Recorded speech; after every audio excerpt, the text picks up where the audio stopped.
So they come and literally stab you in your chest, tape you up. Yeah, it's called a port. You have to have a surgery before chemo, where they slice open your chest, and they put this titanium device in your chest, and it goes up through your jugular vein, and that's how they put that's how they push the chemo, which I always call poison. That's how they push it through your system, instead of continuously sticking you in your arm, because chemo will burn the veins out and you won't have any veins. You always hear people say people going through chemo don't have any veins, and it's because they used to try to do it through the veins, and it would literally burn all your veins out. But it's a strong vein, so you have to put it every time. You have the chemo hooked to you. We was there for a couple hours. And so, does the actual chemo coming through your body hurt?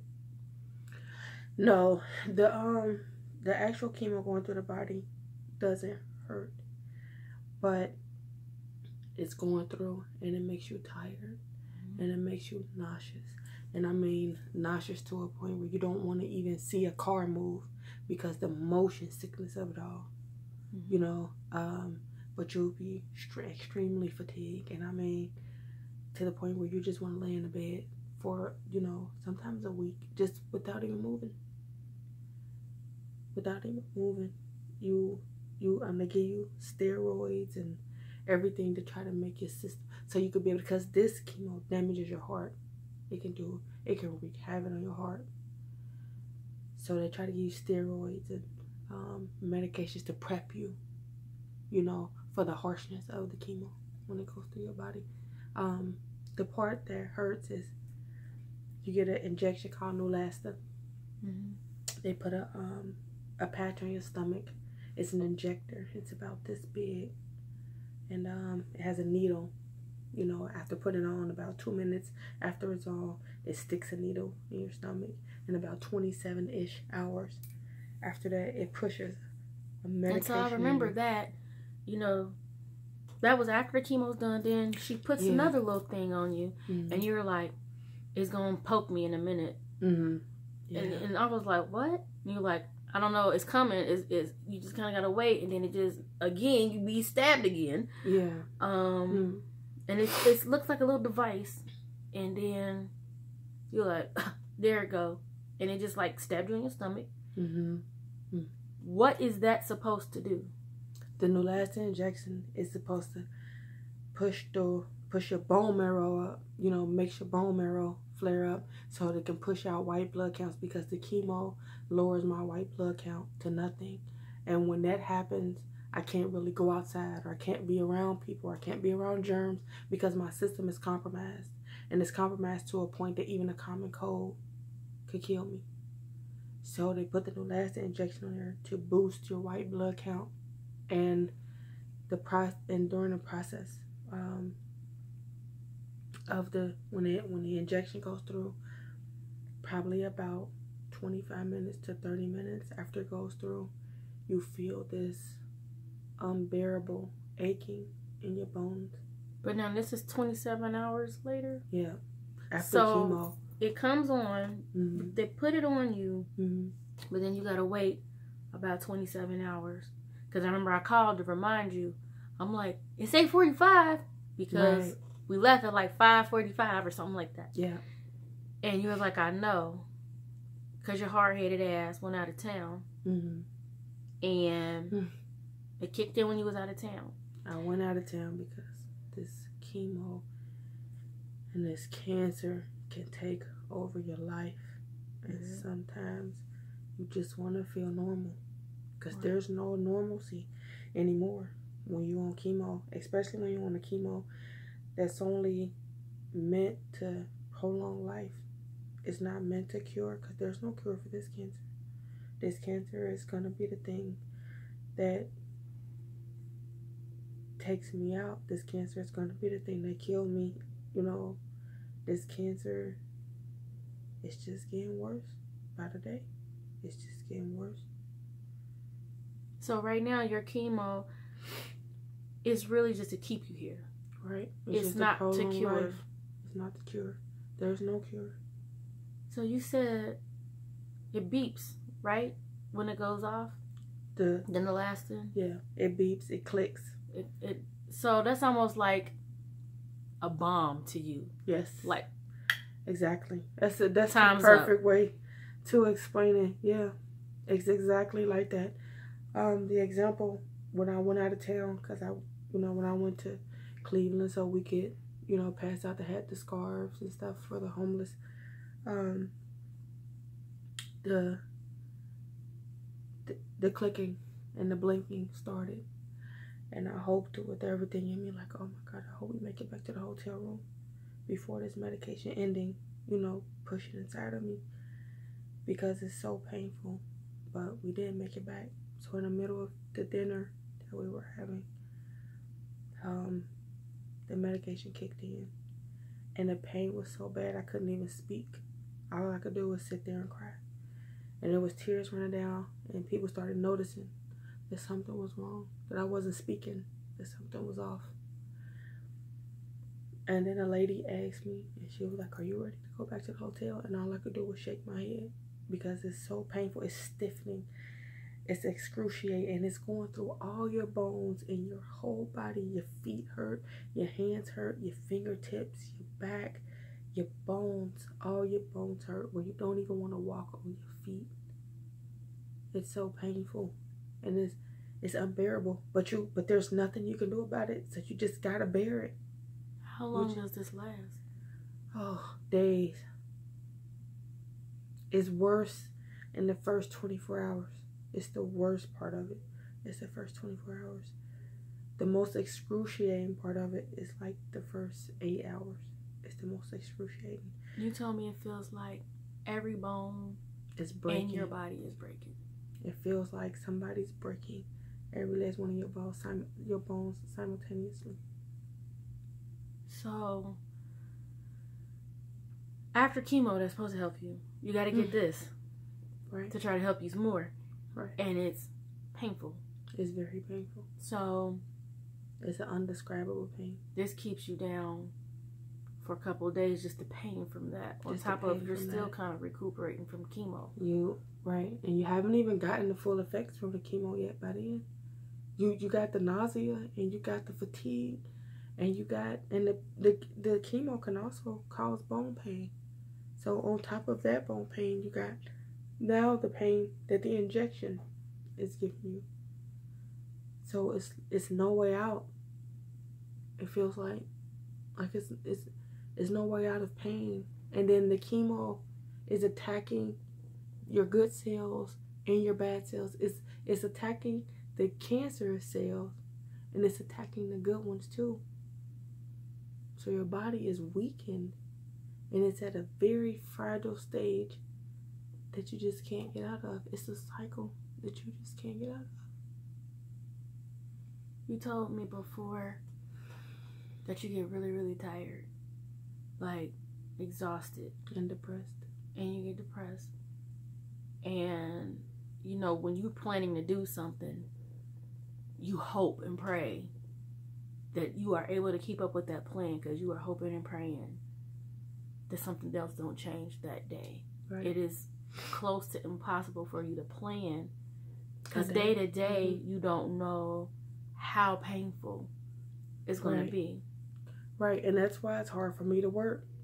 I went from being a vibrant 40-something to 60 hours a week person that traveled everywhere, wanted to do everything, go to the gym and run, and I might have Wednesday might be a great day. Wednesday might be a perfect day. You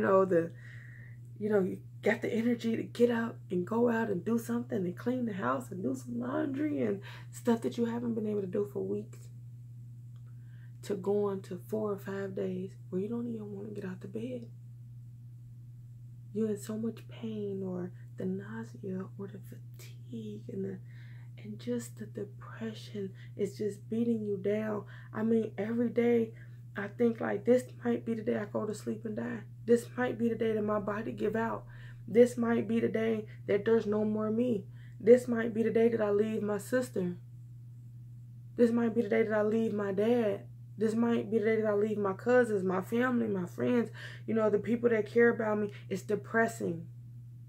It's depressing, but you think like that every day because there's no other way to think, because you don't know when the last day gonna be. But you know, the doctor's telling you, you're not gonna grow old with this. You're not gonna make it 10 years with this. You're not gonna make it long with this. This cancer doesn't make it long. So you gotta think, what do you want to do, right? That's what you think, right? What do I want to do to pass the time? What do I want to do that's fun? What do I want to do? But then you can't do it because there's no energy. You feeling lethargic. You feeling like you don't exist. You feeling like the only thing that comforts you is a bed and a pillow and a blanket, because all you want to do is sleep. You just want a peace of mind. You just want to be at peace. You don't want to die, but you want the quiet. You don't want to suffer, but you don't want to move.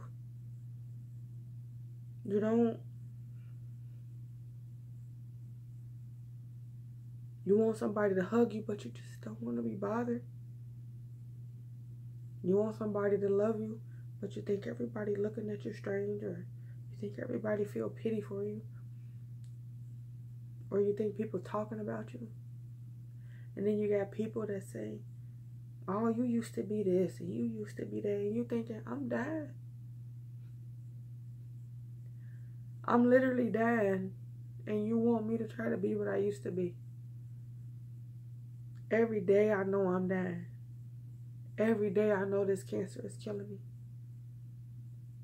And I think with people who didn't know, and even some people who do, your same imagery with cancer is the same imagery everybody else has. So they expect for you to be like wasting away. So when somebody look at you, they looking at you and they're like, she don't look like the misconception of it all. Cancer. The misconception of it all. But now in 2014, what did they say? How much time did they say you had?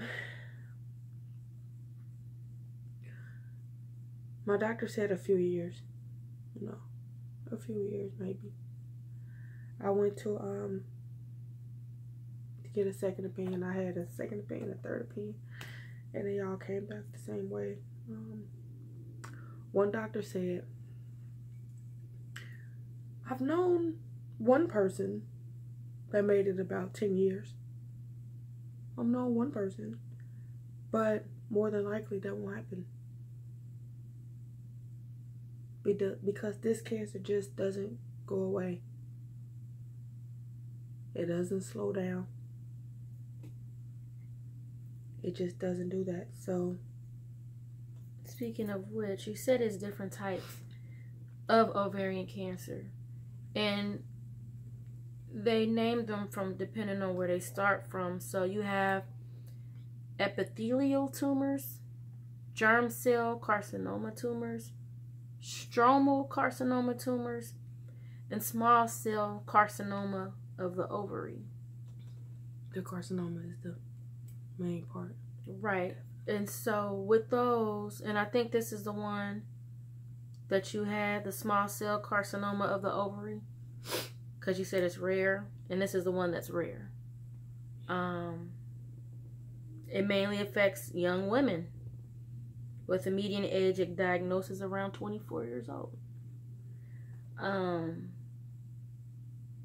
I think that people don't think young people get cancer unless it's from smoking, or unless it's cervical, because we know about that one. That's what we're looking for. We know about the cervical cancer, right? So people think old people get cancer because they've been drinking their whole life, or smoking their whole life, or doing drugs, or eating meat, or doing whatever they was doing. And wrong. I don't eat red meat. You don't eat red meat. Ever since I've known you, turkey, all that. So it's not a situation where this is the food that I ate. Right. It wasn't something you brought on. Right. And I feel like this is important because you are young. Yeah, to a 17-year-old, you old, but you're young. Right. And you was diagnosed even younger. Years ago, right. Than now. Right. Correct. And so, it's kind of like with breast cancer. They don't want to start testing you for breast cancer till you get older. They don't want you to get mammograms till you get older. Even though I get those tests. Now. Yeah. Because of this situation. Right. How often do you work? Sometimes once every 2 weeks. Sometimes I might get 2 days in a week. And then those days I'm excited. Because they normally happen back to back where, you know, but my job is the truth because they work with me. You know, they got it where I can call off whenever I need to call off, or, you know, whenever I'm doing treatment, or I need to call off for a whole week. If I need to call off, there's been times I couldn't work for 2 weeks at a time. I mean, there's been times I didn't work, just weeks. The most I may work out of a week is probably 2 days. And that's for 3 hours each day. And a lot of the time, they just leave me sitting, you know, for 2 or 3 hours just to... And this is about what I mean, because you don't look sick. People are like, okay, so she don't look like she... Right, and that's a misconception, because I still want to look decent. No matter how sick I am, I still want to look decent. I still want to look like a person. Right. I don't want people approaching me like, oh, what's wrong? What's wrong? What's wrong? I don't want that, because I've always been a strong person. Right. And part of my strength is part of my weakness. But I still want to look okay. I've been through the chemo. My hair fall out and eyebrows. My eyebrows aren't even as full as they used to be. But shoot, I'm happy they are. I don't even want to pluck them or tweeze them because, you know, I've been through it where I lost it all. Right. You know, and I try to keep myself, because they got a program called Look Good, Feel Good. You know, where they give you makeup. And really high brands. You know, Estee Lauder and MAC. You know, so you can make yourself up. Because sometimes you just want to feel good, you know? So I had it because I don't know what else to do.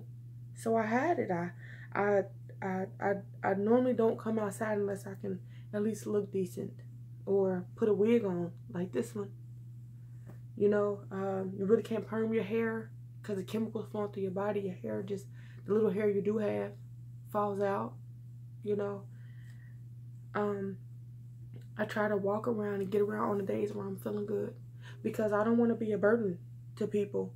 I don't want to be that person that every time you walk in the room, everybody's like, oh, here she comes with her sickness and her illness and her sob stories, and then be like, oh, hey, girl.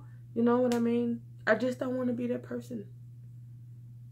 And I'm scared to tell people what's wrong or that something's wrong, because I don't want to be looked at a certain way. And I've always been taught, don't care about what people think. And it's not about caring about what people think. You just don't want to be treated as such. Right. Because I may not have long. And I'm coming to grips with that. I haven't gotten there yet, but I'm coming to grips with that. But that don't mean I want to be treated as an imbecile. I don't want to be treated as... I used to be a caregiver most of my life. From 18 on up to I got, you know, really sick. I was a caregiver, and I cared for those people, and I loved my people. I loved my little ladies. I mean, you know, they loved to see me coming through the door, because they knew I was somebody, and that I was somebody that was going to take care of them, and I'm still that somebody. I may need help. I may need funds. I may not be able to take care of these bills like I used to, but I didn't ask for this. But I don't want to be that person that I don't want to be a burden to everybody. I don't want to be a burden to anybody. But is it really a burden? Or is that just your misconception? Because it probably is my misconception. That's your viewing of being weak. Because that's my, yes. I know it is, but I know that it's both. Maybe that's the whole point of you being a caregiver. Because in return, it's their turn to care for you. Now I know. Now I know their position. I know a lot of why they were angry. I know why they were mad and feisty sometimes, because they were losing their independence. Right. Which we talked about that, you know, when you know it's something beyond your control, yeah, you might be irritable. Yeah, you might be angry. Some days, I'm sure you're mad at the world because it's beyond your control. Right. I know it bothers you, just little things that we take for granted. Mm-hmm. Like, hell, I need to get my ass in the gym. I do. But I have that choice, like, I don't want to go to the gym today. Okay, I'm gonna start working out in March. But for you, you want to. Mm-hmm. I went to the gym, and that same day, that same night, I wound up in the hospital for 3 days because of somebody's germs. And it's not that they purposely did it or they even knew. Sometimes you can just carry germs on you, you know, and pass them. And I wound up in the hospital for 3 days because my system is that weak. But I want to work out. I want to eat whatever I eat. The chemo affects what I eat. It affects how I live my daily life. It affects any decision that I make. I got to wrap everything around, well, I'll be doing chemo that day, so I won't be doing anything for the next week after that. And I'm not exactly sure how I'm going to do that because I got to deal with this. And I might be nauseous. And I have motion sickness. And I have all these sicknesses. And I have the pain. And I'm in pain. And I'm tired. Oh, but then again, I have to go through it all again. As soon as it's getting better, you got to start all over again and do the same thing and go through the same thing. So it's just a pattern. It's just a pattern. You tell me you just want to be normal. I don't even know what normal is anymore. But my normal that I used to be, I would love to be back to that normal. When we were at your chemo and you was debating on getting chemo or not, mm-hmm. just off of the strength of you wanted to go to Cleveland, mm-hmm. and you knew if I do chemo, I'm gonna have hell to pay. Right. And I kind of had to talk you into it because mm-hmm. you had just missed chemo the week before because you had the flu. Right. So you wouldn't do chemo. But you were really at a tussle. Do I do chemo or do I go to Cleveland? Like, you really had a regular, normal, everyday weekend trip to go help the homeless. And you're like, I want to go do that. Mm-hmm. I don't want to do chemo. Mm-hmm. But I said, you're already a week behind on chemo. If we push it back again, it's 2 weeks. And you said, if I do it, I'm going to chemo. I'm like a stubborn, I'm going to Cleveland, not chemo. Like a stubborn little kid. Because that's how if I do it, I'm going to Cleveland too. That's how it feels. And I'm like, okay, fine. But please do your chemo today. You've already missed a week. That's how it feels. It's the constant fight. Do I just let this illness, this cancer just get the best of me and just take me? Because the suffering, I've always been in fear of suffering. I've never wanted to suffer, but I've always been in fear of suffering. And I'm suffering. Whether it's the weakness, or whether it's the pain, or whether it's the nausea, or whether it's the confusion. What we call chemo brain, the confusion. You can tell me something and 2 seconds later I'll completely forget it. Mm-hmm. Or I can be driving somewhere and literally not remember where I'm supposed to go or what I'm supposed to be doing. Having people have to help you remember your appointments, remember your med schedule, remember what you're supposed to be doing the next day. You know, sometimes I'm supposed to get up and go to work and I can't remember if I called off or not. I can't remember. Sometimes I get confused on the brake pedal and the gas pedal. It's just quick confusion. And it happens all day throughout the day. And you got to try to play it off, like laugh it off when people make jokes, or laugh it off when people, you okay? Are you okay? You know, you got to learn how to live in a confusing state. Because you don't know when you're going to black out. You don't know when you're going to, go into a fit or, get paranoid or get scared or looking for something that can't remember what you're looking for, or remember an address or remember a phone number, or get so overwhelmed that you go into severe panic attacks because you get so confused and so overwhelmed and everything's going through your head at the same time that you just freeze up and you don't know where to go. And that can happen in the middle of driving. You just don't know.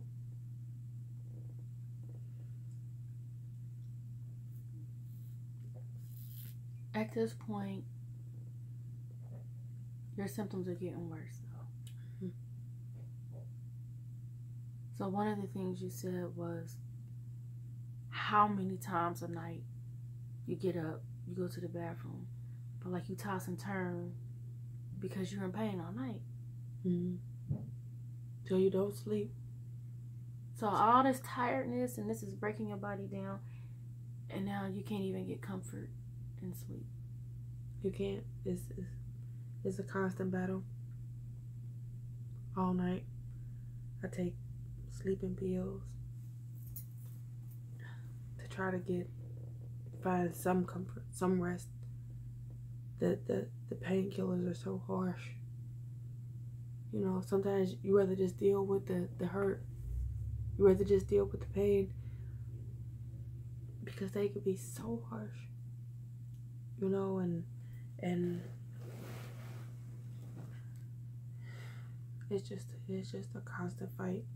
I know a lot of your pain is coming from this one tumor we were talking about. The main tumor, but the tumors are spread all throughout the doctor specifically said it looks like someone went in and threw confetti out my whole abdomen. That's how much it spread. But the main tumor. Mm-hmm.